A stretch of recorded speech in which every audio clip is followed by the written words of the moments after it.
ଦିନେ ଗୋଟେ ଗାଈ ଜଙ୍ଗଲରେ ବୁଲୁଥିଲା ଏବଂ ବୁଲୁ ବୁଲୁ ସେ ବାଟବଣା ହୋଇଗଲା। ଆରେ ମୁଁ କୁଆଡ଼େ ପଳେଇ ଆଇଲିଣି? ଏଇଟା ତମ ଘରକୁ ଯିବାକୁ ବାଟ ନୁହଁ। ହେ ଭଗବାନ, ମୁଁ ଏ ଘରକୁ କେମିତି ଯିବି? ମୁଁ ତ ବାଟ ଜାଣିନି। ଦେଖେ ଏ ବାଟ କୁଆଡ଼େ ଯାଇଛି। ଗାଈଟି ବହୁତ ଚିନ୍ତିତ ଥିଲା ଏବଂ ଜଙ୍ଗଲରେ ସେ ଯାଉ ଯାଉ ଏକ ମହାବଳ ବାଘ ସହିତ ତାର ଭେଟ ହୋଇଗଲା।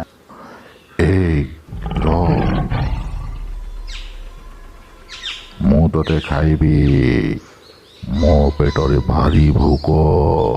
ଏତେ ଦିନ ପରେ ଆଜି ଟିକେ ଗୋରୁ ମାଂସ ଖାଇବି।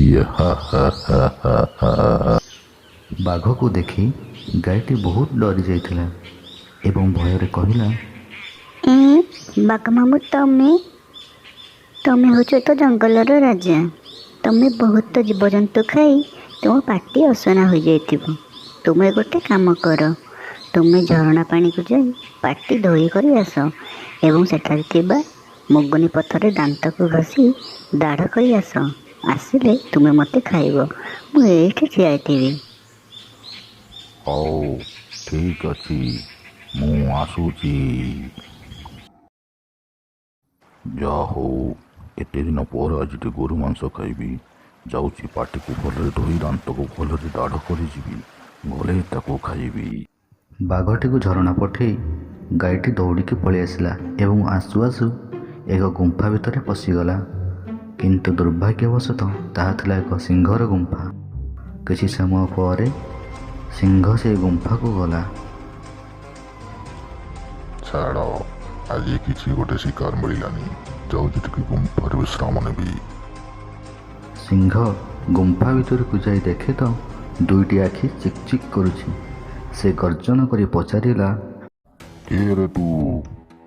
ଏବଂ ଗାଈଟି ସିଂହକୁ ଦେଖି ବହୁତ ଡରିଗଲା ଏବଂ ମନେ ମନେ ଚିନ୍ତା କଲା, ହେ ଭଗବାନ, ମୁଁ ଏବେ କ'ଣ କରିବି? ଆଜି ତ ମୋ ପ୍ରାଣ ଗଲା। ନାଇଁ, ମୁଁ ଯଦି ଡରିଯିବି ତାହେଲେ ମୁଁ ଏଠୁ ଯାଇପାରିବିନି। ମୁଁ ମୋ ବୁଦ୍ଧି ଖର୍ଚ୍ଚ କରି ଆଜି ଯେମିତି ହେଲେ ଏଠାରୁ ଯିବି ଭାରି। କିଛି ଶବ୍ଦ ନ ଶୁଭିବାରୁ ସିଂହ ରାଗିଗଲା। କହୁନୁ କ'ଣ ପାଇଁ? କିଏ ତୁ? ସିଂହର ଗର୍ଜନ ଶୁଣି ଗାଈଟି କହିଲା, ମୁଁ ହେଉଛି ଧପଧପ ରାଜା। ମୋ ସିଂହ ଦିଟା ଭାରି ଗୁଜା। ଗୋଟିଏ ସିଂହରେ ଗଛ ଭାଙ୍ଗେ, ଦ୍ୱିତୀୟ ସିଂହରେ ସିଂହ ମାରେ। ଏହା ଶୁଣି ସିଂହ ଡରିକି ସେଠାରୁ ପଳାଇଗଲା ଏବଂ କିଛି ସମୟ ପରେ ସେ ତାର ଦୁଇ ବନ୍ଧୁଙ୍କୁ ଗୁମ୍ଫା ଭିତରକୁ ନେଇକି ଗଲା।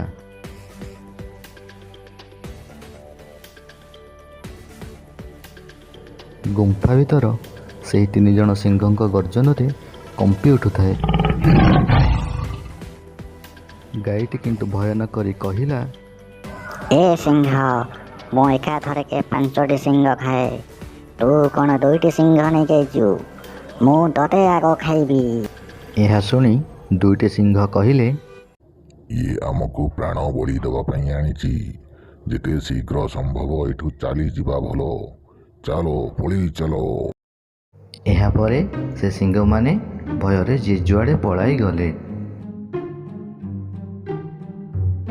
ଏବଂ କିଛି ସମୟ ପରେ ଗାଈଟି ଧୀରେ ଧୀରେ ସେ ଗୁମ୍ଫାରୁ ବାହାରି ନିଜ ଘରକୁ ପଳାଇଗଲା। ଦେଖିଲେ ତ, ଗାଈର ଉପସ୍ଥିତି ବୁଦ୍ଧି ଯୋଗୁଁ ସେ ତା ଜୀବନ ଆଜି ଫେରି ପାରିଲା।